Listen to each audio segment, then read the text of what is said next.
네, 레전드에게 듣는다 시간 오늘 명준호 운용경 만나보시죠. 안녕하세요, 운용경님. 예, 안녕하십니까. 네.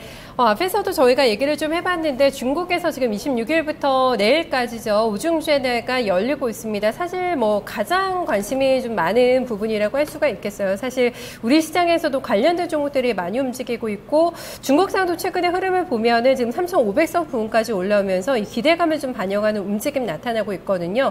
네, 이제 구체적인 어떤 정책적인 모멘텀들이 발표가 될 텐데 우리 시장에서도 좀 대입을 시켜서 좀 생각해야 될 부분들이 상당히 많을 것 같습니다. 오늘 오중전에 얘기 들려주신다고요?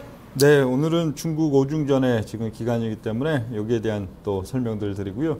뭐 큰 건 없습니다. 뭐 그러니까 우리의 종목, 우리나라의 업종 섹터에 있어서의 영향력을 옛날에 삼중전에 때는 그래도 증시 영향력을 꽤 미쳤죠. 그때가 또 중소형주들도 탄력적으로 움직이는 또 구간들이었고 그 우리 시장 마디에 있어서도 관련된 또 대형주들에 있어서도 나름 단기적으로 좀 모멘텀이 되고 그런 적이 있었는데요. 지금 오중전의 구간은 뭐 현재 시장 마디 그리고 또 오중전의 자체의 내용 놓고 봤을 때 아주 강한 무슨 섹터 내지는 테마 이렇게 좀 이렇게 움직임을 줄 만한 그런 구간들은 별로 아니고요. 현재 지금 보면 중국의 오중전에 관련해서 하나씩 지금 보면요. 오중전에는 이제 10월 26일부터 28일, 29일까지 지금 개최가 되는데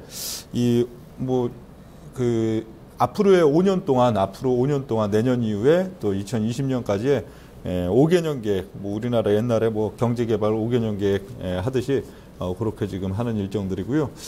이번 오중전에서의 좀 이 관심사 포인트는 이 목표 성장률, 현재는 연간 목표 성장률을 한 7% 정도로 보고 있는 중국 쪽에서 그 목표 성장률을 한 6%대 중반 정도 하향할 것이냐, 그런 조정이 있을 것이냐가 좀 관심사고요.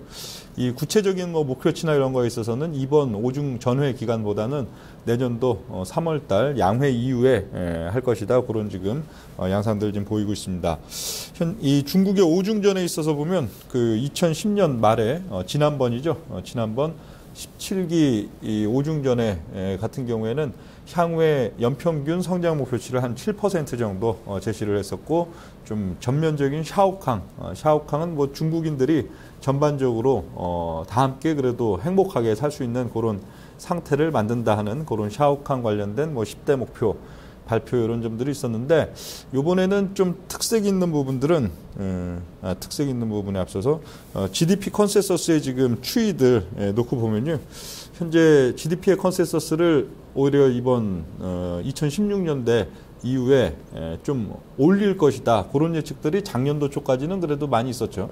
14년도 초까지만 해도 한 7%대 중반 정도의 목표치 계속 2010년대 후반도 가져갈 거다, 그런 전망들이 많았는데 2015년도 올해 넘어오면서는 점점 좀 목표치에 대한 전망들이 좀 낮아지고 현재 단계에서는 한 6.8% 정도의 전반적인 GDP 컨센서스 보여주고 있는 그런 지금 시점들 되고요.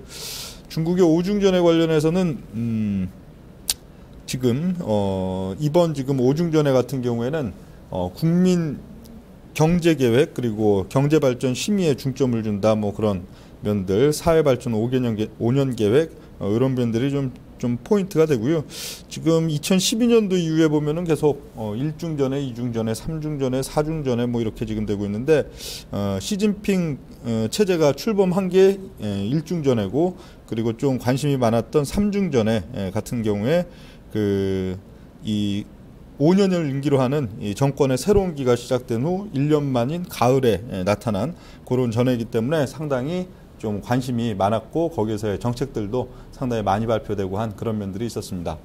자, 그리고 지금 이번 오중전에 관련해 갖고는 지금 8월 달부터 이제 보고가 들어가고 뭐 이렇게 기본적인 계획이 이제 올 연말 수립이 되고요. 그런 가운데에서 좀 올 연초, 내년도 연초 같은 경우에 이제 최종적으로 인민대표회에서 뭐 통과된다, 그런 지금 일정들 보여주고 있고요.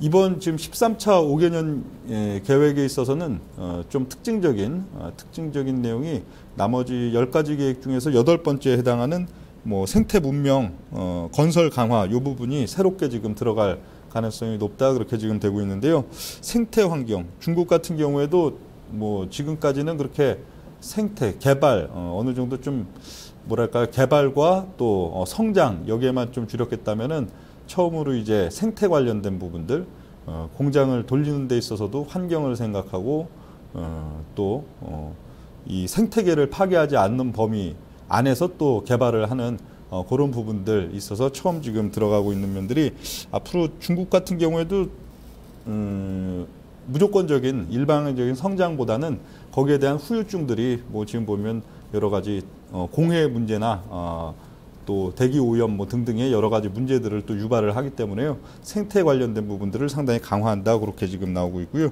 생태 환경에 대한 의식을 강화하고 과거 공업화 중심의 경제 발전 방식을 전환해 지속 가능한 발전을 추구하겠다 하는 그런 면들 나타나고 있습니다.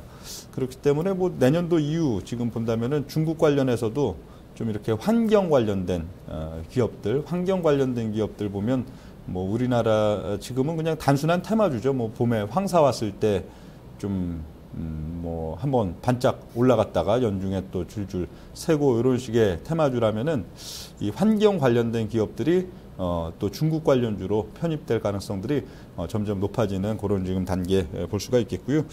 이번 오중전에서 다루어질 주요 내용들 놓고 보면은 일단 성장률 목표치는 좀 한 6%대 중반 정도, 6.5% 내외까지도 좀 하향 조정 전망이 나타날 것이다. 2016에서 2020년 동안의 연간 목표치에 있어서요. 그런 내용들 지금 예측이 되고 있고, 좀 IT 산업 육성, 중국의 신성장 동력, 뭐 IT 산업을 육성한다 하는 것들이야 뭐 어느 나라든 다 보편적인 부분들이 되겠는데, 현재 시점 같은 경우에는 가격으로만 밀어붙이는 구조에 지금 단계라면 오히려 이 IT 산업 육성을 통해 갖고 뭐 한국이나 일본 또 미국 이런 쪽들과 기술적인 경쟁도 상당히 대등한 수준으로 하고자 하는 목표 그런 것들 관련해 갖고 나타날 것이고요. 지역 관련된 프로젝트 역시 1대1로 그리고 증진지 증강 프로젝트 이런 쪽들 있어서의 좀 연계성 확보. 마침 보면 지금 이제 이 올 내년이죠. 올 연말 지나고 이제 내년부터는 AIIB 아시아 인프라 투자은행 관련해서도 이제 집행이 들어가는 단계가 되죠. 구성을 마치고 집행을 들어가는 그런 단계이기 때문에 이런 1대1로와 맞물려 갖고 상당히 좀 이제 토목공사도 할 일들이 많고 철도공사도 할 일들이 많고 그런 지금 단계들 되고 있는데요. 우리나라 같은 경우는 역시 이 북한이 뚫려야 되는데요. 그렇죠? 그래야 이 1대1로든 뭐 하여간 AIIB의 집행 효과 여기에 있어서 상당히 우리도 많은 수혜와 기업들의 수혜와 그런 면들이 있을 수가 있는 것인데, 글쎄요, 아직은 뭐 별로 그렇게 긍정적인 소식들이 들려오진 않고 있는 시점들입니다. 자, 이제 환경 오염 대책에 있어서 또 여러 가지 이번 그 10대 목표에서는 상당히 생태 관련된 부분이 새롭게 들어간다는데, 환경 오염에 대한 대책 그리고 환경 오염에 대한 여러 가지 방지책 그리고 규제 등등 이런 쪽들에 대해서 상당히 심도 있게 논의가 될 걸로 지금 보이고요. 신에너지로 석탄 사용을 상당히 좀 대체한다. 그리고 탄소 배출권 시장에 대한 활성화, 전기차 산업에 대한 활성화 이런 부분들이 좀 주요 의제가 좀 될 걸로 지금 보이고요. 국유기업 개혁, 국유기업 관련해 갖고 이제 계속적으로 좀 증시를 어느 정도 좀 부양을 시켜.